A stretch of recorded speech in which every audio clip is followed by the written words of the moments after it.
Olá, amigos e amigas do Saúde Notícia. Olha, hoje a gente está aqui com um tema super especial, muito importante, que é relativo à saúde das mulheres. Estamos no mês de outubro, que é o mês de conscientização com relação ao câncer de mama, que é uma doença que matou mais de 20 mil mulheres somente no ano de 2023 em todo o Brasil. E a nossa convidada é Nayara Batalha, que é médica.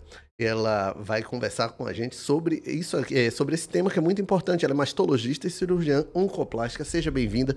Uma alegria enorme ter você aqui no Saúde e Notícia. Muitíssimo obrigada pelo convite. Uma honra estar aqui. Falar sobre saúde feminina é sempre um prazer enorme para mim. Olha, queria já começar falando diretamente sobre esse tema que é o câncer de mama. Ele ainda segue sendo um tabu para as mulheres? Infelizmente, ainda assim, né? É algo que traz muito medo, muita angústia, muita aflição para as mulheres. E também, assim, uma resistência em descobrir, né? Às vezes eu brinco assim, meu pai fala muito, não vou ao médico porque senão eu posso descobrir alguma coisa, né? E, na verdade, isso é uma falácia, né? Quanto mais a gente procura atendimento médico, mais a gente vai ter condições de proporcionar um tratamento menos agressivo, mais adequado, com menos efeitos colaterais e até com condições estéticas e de saúde muito agradáveis para a paciente. Não é aquele bicho de 7 cabeças que a paciente pinta. Lógico que fazendo isso num diagnóstico bem inicial. Olha, o câncer em si já é uma doença que as pessoas têm muito medo e têm uma relação muito difícil, né, com ela, em falar o nome dela, em admitir o diagnóstico, em contar para outras pessoas. Com relação ao câncer de mama, ele ainda é maior, já que ele mexe com a parte estética das mulheres? Com certeza. Isso é uma questão importante. A gente vê, inclusive, muitas mulheres se separam, né? Os maridos as deixam no momento do diagnóstico e muitas delas questionam a feminilidade, a sexualidade, em se tratando de, por exemplo, retirar as mamas, a perda do cabelo, muitas vezes necessária para o tratamento oncológico. Então, mexe muito com a autoestima da mulher, né? E aí ela quer ao máximo evitar que as pessoas as vejam sem cabelo, né? Ou então sem a mama. Mas a gente tem vários recursos que a gente pode utilizar para poder diminuir um pouco esse desconforto e deixar algo mais confortável. Claro. Muito se fala também no diagnóstico precoce, que ele ajuda, né, inclusive no tratamento. Quanto mais cedo você descobre, maiores são as chances de sobrevivência, até de aproveitamento da mama, de não retirada da Sim. mama. Mas como a mulher deve, quando, em que época ela deve procurar o serviço médico para poder fazer a mamografia ou até propriamente o autoexame, né, que é um primeiro contato, né, com a... O autoexame ele deve ser perpetuado sempre, né? A mulher menstruou, a gente deve orientar nossas filhas, nossas irmãs, para poder se conhecer, né? Conhecer o próprio corpo. O intuito do autoexame é que você se conheça, que você conheça seu corpo, que você saiba qual era o seu normal, qual é o seu normal. Eu sempre falo para os meus pacientes, doutora, eu palpo, sinto um bocado de coisa, é muito estranho. O especialista aqui sou eu. Você não precisa Se preocupar, né, saber com isso. fazer o exame com as minúcias necessárias do exame. Eu quero, única e exclusivamente, que você conheça quem é você, o seu normal. Porque se você perceber qualquer alteração, você não vai ficar protelando, você não vai demorar para procurar um atendimento médico. E aí, as mulheres, elas são orientadas a procurar o ginecologista, né? O ginecologista, ele geralmente é o clínico da mulher. E a gente entende que é também necessário fazer um acompanhamento com o mastologista. A gente orienta que as mulheres acima de 25 anos façam uma consulta de rotina, ao menos uma vez ao ano, no mastologista. E as mulheres, a partir dos 40 anos, elas devem fazer o acompanhamento com o mastologista e também a mamografia de forma anual. E como é que ela pressente ali, quando é que acende o sinal amarelo? Quais são os primeiros sintomas que aparecem? O câncer de mama ele tem vários cenários, né? A gente pode perceber a principal forma que as mulheres percebem, fora o exame de mamografia, né? Que o exame de mamografia ele é fundamental até para a gente descobrir lesões muito iniciais. A gente tem a mamografia e a gente tem o exame físico, né, que é o autoexame. A mulher pode perceber um nódulo, ela palpou a mama e sentiu, opa, tem algum carocinho aqui, tem alguma alteração. Ou a pele ficou com uma textura diferente. A pele está mais endurecida, está mais inchada, como se fosse fazer um processo inflamatório, como se estivesse mais vermelha. A gente pode perceber essas alterações na pele também. Pode sair alguma secreção do bico do peito. Lembrando que secreção do bico do peito, elas podem acontecer e serem achados benignos. Mas quando a gente tem, por exemplo, um sangramento ou uma secreção que sai e a pessoa acorda com a camisola suja, por exemplo, é um sinal de alerta importante. Ou quando a mulher palpou algum carocinho debaixo do braço, na axila, que podem ser as ínguas alteradas, também é um sinal importante de alerta. Então, assim, você percebeu qualquer alteração, mesmo que seja algo ínfimo, percebeu qualquer alteração na textura, na pele, alguma descamação, alguma ferida na mama, não deixe de procurar um mastologista. Principalmente se essa lesão não melhora. Né? E existe alguma idade específica para... A senhora falou a partir dos 25 anos.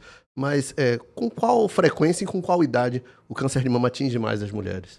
O câncer de mama, ele atinge em 2/3 da quantidade de mulheres atingidas, elas estão acima dos 59 anos, né? São pacientes na pós-menopausa.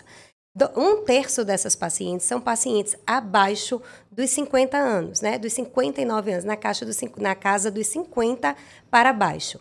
É muito mais infrequente ter câncer de mama em mulheres mais jovens, mas isso não é uma exceção, não. É muito comum, inclusive. E a cada dia isso se torna mais comum. Os estudos imaginam que seja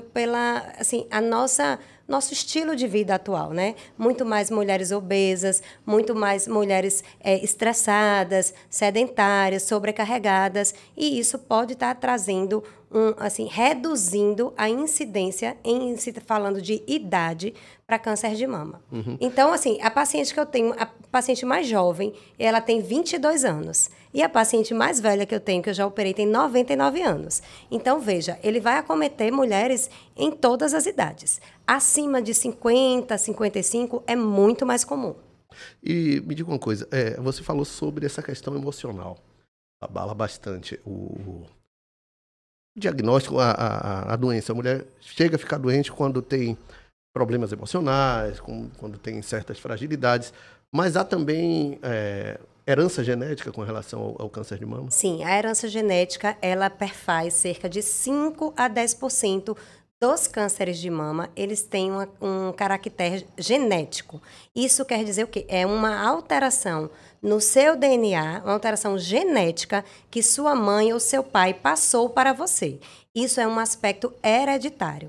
Porém, a gente sabe que pacientes, por exemplo, eu tenho uma mãe que teve câncer de mama, uma tia que teve câncer de mama, e não é identificada uma alteração genética ali. Eu não tenho uma mutação no DNA daquela mulher, mas eu tenho o quê? Hábitos de vida que nós compactuamos, né? Se eu, minha mãe, minha tia vivemos no mesmo ambiente, então eu posso ter um fator ambiental que estimulou aquele desenvolvimento daquele câncer e não necessariamente ser um gene hereditário. A alimentação exerce alguma influência? Na verdade, é um combo, né? A alimentação, a atividade física, a obesidade e o tabagismo e o álcool também, né? São os fatores principais. A obesidade, ela aumenta em até 50% o risco de câncer de mama. Existe um estudo da Sociedade Britânica de Menopausa que avaliou a comparação entre mulheres que fazem, por exemplo, reposição hormonal, que existe um risco um pouco elevado para câncer de mama, e pacientes que estão obesas. A reposição hormonal aumenta 4 casos de câncer de mama. A obesidade aumenta 24 casos. Então, é algo que a gente precisa falar. E a gente tem vivido numa sociedade cada vez mais com mulheres e homens obesos, né? Por conta de toda a nossa logística de vida, né? E, graças a Deus, hoje nós temos tratamentos muito eficazes para a obesidade. E isso, você tratando a obesidade, você está diminuindo seu risco de câncer de mama. De ter câncer de mama. Além das mulheres, é possível haver câncer de mama entre os homens também? Sim, o câncer de mama em homem, ele perfaz 1% dos casos de câncer de mama.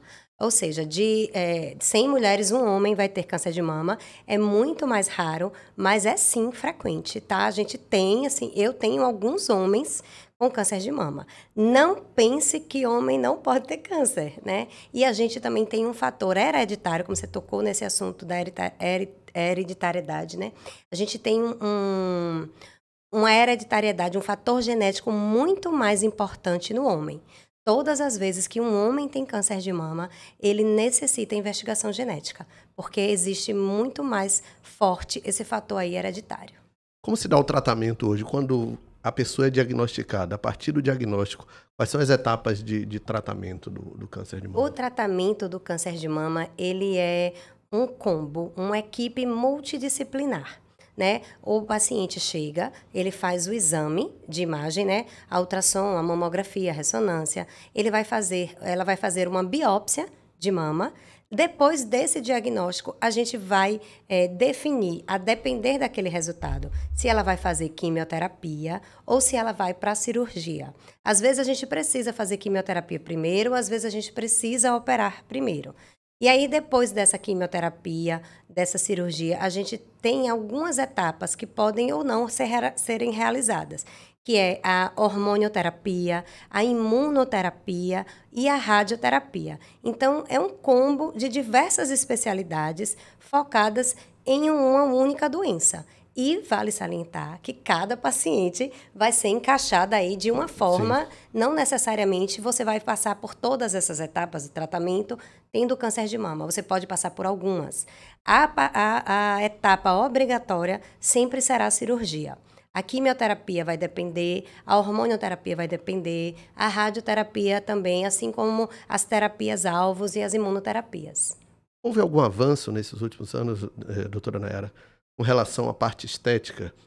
Por exemplo, mulheres que são submetidas à cirurgia de retirada da mama, há essa possibilidade de reconstrução de mama através de outro tipo de cirurgia, uma cirurgia plástica? Assim? Graças a Deus, assim, vamos lá, nos últimos 30 anos, a mastologia teve uma evolução enorme do ponto de vista cirúrgico, né? Fora os tratamentos oncológicos em si, os tratamentos medicamentosos. Mas, por exemplo, há 30 anos atrás, não se fazia um quadrante. O que é um quadrante? Tirar uma parte da mama. As cirurgias lá, 30, 40 anos atrás, era sempre obrigatório a retirada da mama. E aí, os estudos foram avançando, e aí foi visto que a gente tirar só um pedaço da mama associado à radioterapia, a paciente teria uma chance de cura exatamente igual, sem nenhum problema no índice de recidiva, em se completando o tratamento de forma adequada.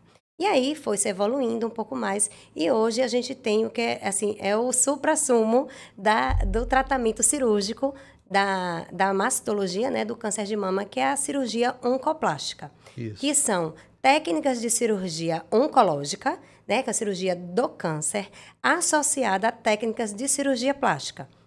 Então, pode continuar. Então, por exemplo, eu posso, por exemplo, o paciente tem uma mama muito grande e sempre sonhou em fazer uma mamoplastia redutora, em reduzir a mama. Eu posso, no tratamento do câncer de mama, proporcionar a ela um resultado estético muito satisfatório, um sonho que ela tinha da vida toda. Às vezes eu brinco assim, ó, seu câncer proporcionou a você o sonho de realizar a redução da sua mama. Claro que isso a gente tem que levar em consideração cada caso. Por exemplo, quando a gente precisa retirar a mama, a gente tem inúmeras possibilidades de reconstrução dessa mama. Vale salientar uma coisa que não é, eu nunca vou conseguir deixar a mama igual. Uhum. Eu consigo o que a gente chama de recolocamento de volume. né? Eu coloco o volume ali, mas a textura da mama é diferente, né? O posicionamento da mama, a mama com a glândula mamária, né? O tecido normal, ela vai cedendo com a prótese, ela fica mais firme, mais endurecida. Então, assim, eu consigo, por exemplo, a paciente de roupa que tirou a mama, você nem sabe que ela operou. Mas, por exemplo, quando ela fica desnuda, você vai conseguir perceber algumas diferenças ali. Mas já é uma evolução grande, principalmente Super. na parte psicológica, né? Porque muitas mulheres acabam até morrendo por conta do agravamento da saúde mental Com em certeza. relação ao câncer de mama.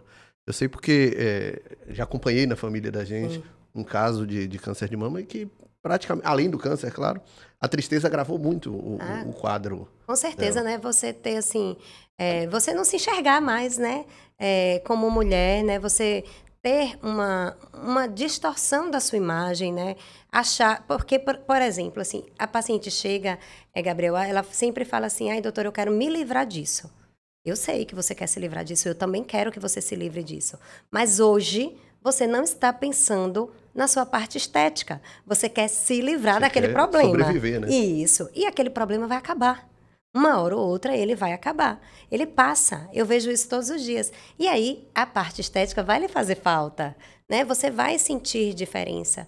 Então, hoje a gente tem várias possibilidades. A gente pode fazer no mesmo momento da cirurgia, a gente pode fazer em outro momento, a gente pode fazer diversos passos de procedimento para tentar deixar a mama o mais parecida com o que ela era antes. Então, existe um recurso, uma infinidade de recursos, várias técnicas disponíveis e a gente vai avaliando cada caso o que é que a gente consegue fazer.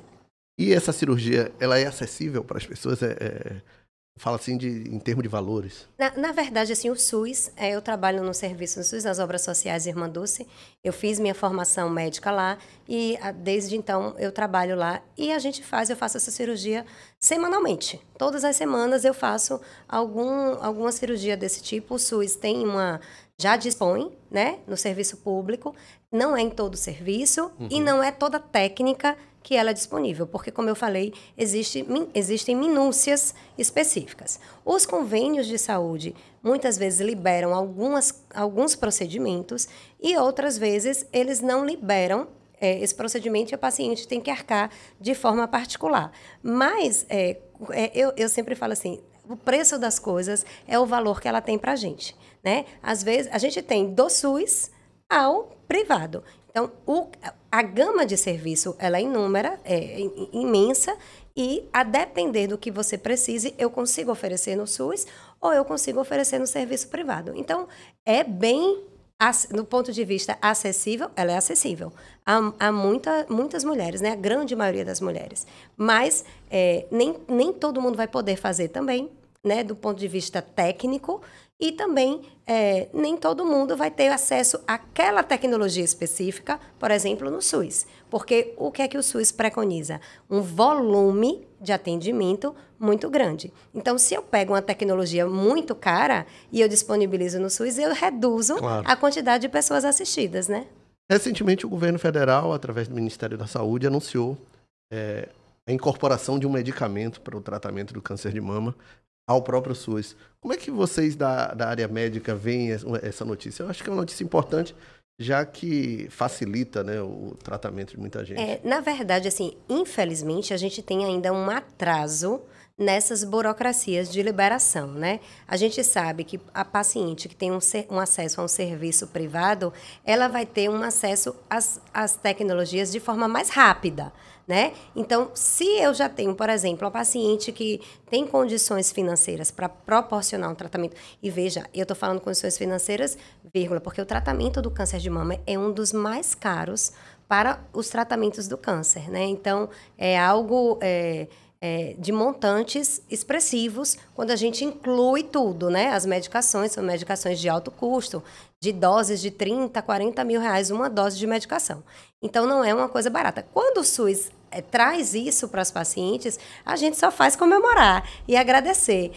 Mas a gente sabe que, infelizmente, essa chegada ela não é tão precoce como que a gente gostaria. Agora, com relação a 20, 30 anos, como é que está a evolução do tratamento do câncer de mama de agora para o que era, por exemplo, nos anos 90, nos anos 80.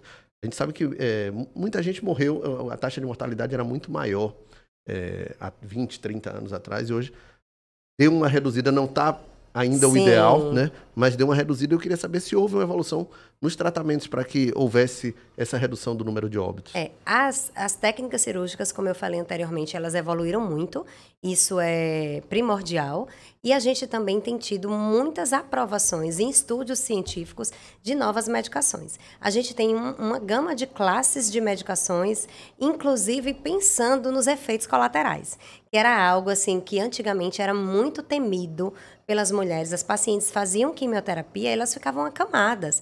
Às vezes precisavam ficar hospitalizadas. Dava muito mal-estar, muitas náuseas, muitas alterações gastrointestinais e a paciente ficava assim impossibilitada até de viver sua própria vida, né? De viver o dia a dia. E hoje a gente já tem medicações eficazes e que podem trazer o menor efeito colateral possível.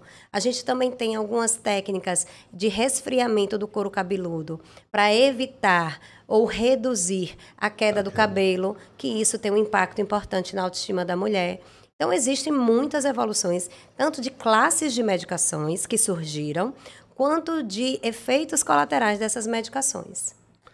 Doutora Nayara, muito obrigado pela sua participação aqui no Saúde Notícia. Eu espero que você que assistiu tenha esclarecido suas dúvidas. E, para encerrar, eu queria que a senhora desse uma dica, o passo a passo, para as mulheres que estão a partir dos 25 anos, o que é que elas devem fazer para evitar o câncer de mama ou detectá-lo numa fase inicial. Você falou uma coisa muito importante, né? A prevenção é uma coisa e a detecção precoce é outra coisa. O que é que eu posso fazer para prevenir qualquer mulher, em qualquer idade? Atividade física. Número 1, a atividade física ela é inegociável. Eu sei que é chato, eu sei que muita gente não gosta, eu sei que a rotina é difícil, mas a atividade física ela é inegociável, tanto para o câncer de mama quanto para diversas doenças. Reduzir a obesidade. Então, se você tem obesidade, não tenha medo, não tenha vergonha, procure um atendimento médico adequado para tentar reduzir essa obesidade, que você vai estar tendo um ganho enorme.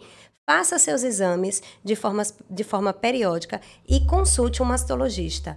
Às vezes as pessoas têm uma restrição aí para o mastologista, mas até para avaliar seu risco, o que é que você precisa, quais os exames necessários, é muito importante a avaliação com o mastologista. E quero agradecer, foi uma honra para mim estar aqui, sempre que eu puder difundir informação de qualidade para facilitar a vida de mulheres, eu estarei aqui. Muito obrigado, um grande abraço para você. E continue acompanhando. Se você gostou desse conteúdo, marca aí um joinha, encaminhe esse link para os seus amigos, para as suas amigas e acompanhe também a gente nas redes sociais, no Saúde e Notícia, porque a gente vai divulgar vários cortes desse episódio aqui. Grande abraço e até lá.